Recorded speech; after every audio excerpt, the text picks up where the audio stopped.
Okay, to finish this book, we just need the top view where we can see the pages. And I'm going to show it to you without the page lines, and then because that's not for a grade, but I still want you to see how to add those page lines as well. So we are going to need another rectangle, and I'm going to throw it centered at the origin. This time I still need my dimensions, and let's look at our assignment real quick. If you look at the view of our top page, we need the thickness and the width. So I'm going to come back over and change the dimensions of this last rectangle to thickness and width. It looks a little strange. It's just kind of hanging out there on top of that book. Let's go ahead, and I don't want to parameterize this color. I'm just going to set it to white. But the next thing I want to do is I do not want to transform my rectangle. I want to transform the group that my rectangle is in. And it's kind of weird that I'm just going to group with this one object, but later on I'm going to add to this group. But just with that one rectangle, I can either right click and choose group, or I can do Control+G. And that will now give me a group that I'm going to transform instead of doing it on the rectangle. So on the group, just like we did in our cube, if you forgot what the values were, you can come back to your cube and look at that top view and notice that we have a rotation of 30, a skew of -30, and a scale of 0.866. Okay, so when I go back to my book, I will apply that transform at the group level. 30, -30, 0.866. Okay, and then the last thing is just to grab the position from the top face.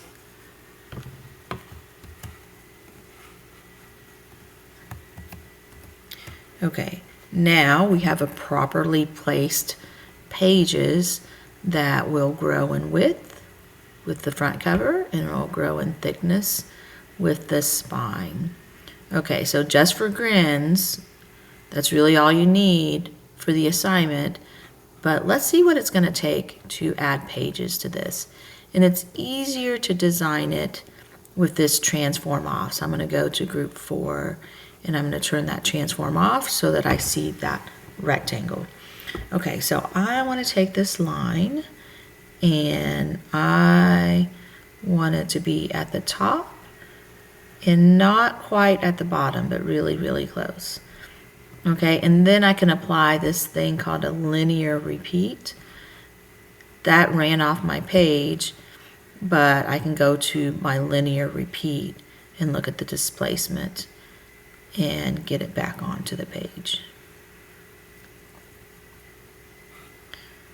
Okay, when I turn my transform back on, oops, okay, so that did that because I did not put my lines into my group. So I'm going to go ahead and just drag it so it's inside that group.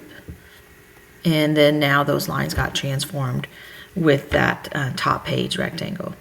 Okay, the only thing is now though, as I change my width, it's not changing my line height. So there's a way to fix that though. Let's go back into our line transform, and again, let's turn this off so we can see what we need to do here.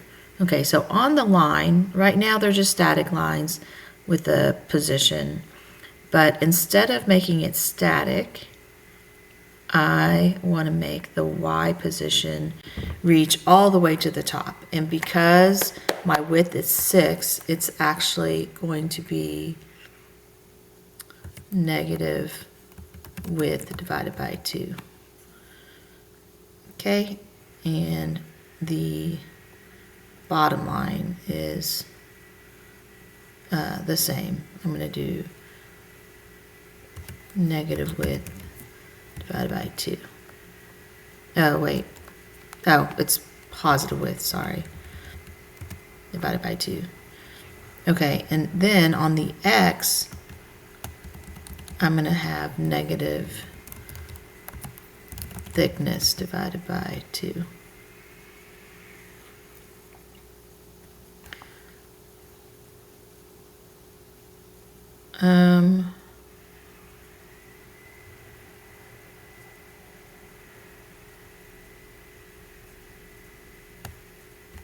How about this? Instead of negative thickness divided by 2, let's just do negative 0.4 times thickness. And then that way it won't quite reach the edge of the book.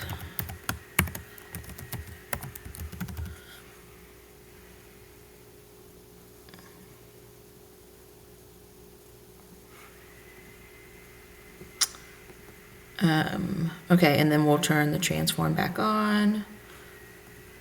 And then as we grow the width of the book, then the lines are going to go with it. So if you don't want this point to reach all the way to the spine, let's look at that again with the transform turned off. Okay, that's this point at the bottom. So if I look again at that line and I want to see which point is that, that's point 2. So that would have been the Y position. So width divided by 2 is the same thing as 0.5 times width. But just like I did with the X, let's do that 0.45. So it's not quite at the thing. And then just for clarity, let's change that to 0.5 times instead of divide by 2. Okay, so now I'm going to turn my transform back on. And as I grow my thickness, well, we'll have to fix that separately. As I grow my width, the line touches the end of the book, but it doesn't touch the spine. Okay, so the other thing I can do is I can fix this thing.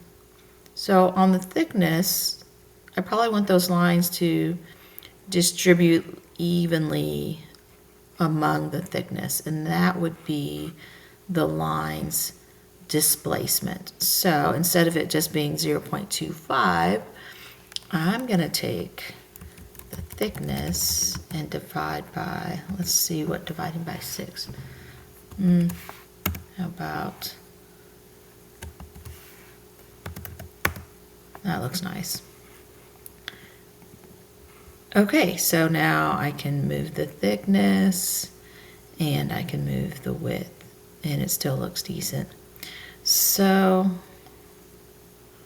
actually, I kind of feel like on the line, instead of doing it a percentage, I'm just going to do 0.5, but then I'm going to subtract a static amount. Okay, and I think that would make more sense. So as I grow the thickness, that looks good. As I grow the width, the starting place stays the same. It's just the ending that will stretch.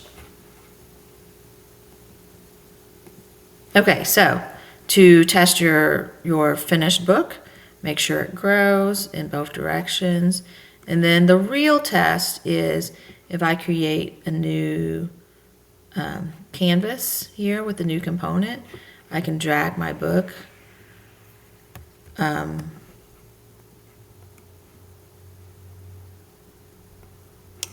can drag my book multiple times onto my canvas, but then each of my books can have a different parameter. So let's say I leave the first one alone, but this book is going to be a different color, and then maybe it's just a tiny bit taller and wider, but I still want it to sit right next to it. And then maybe this book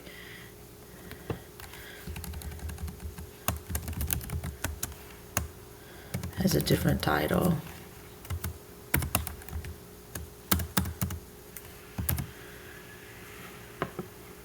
And also a different color. Okay, so eventually you can have a bookcase with many different books of different dimensions and color, and it'll still look good. I think this one might benefit from it being smaller than the other ones.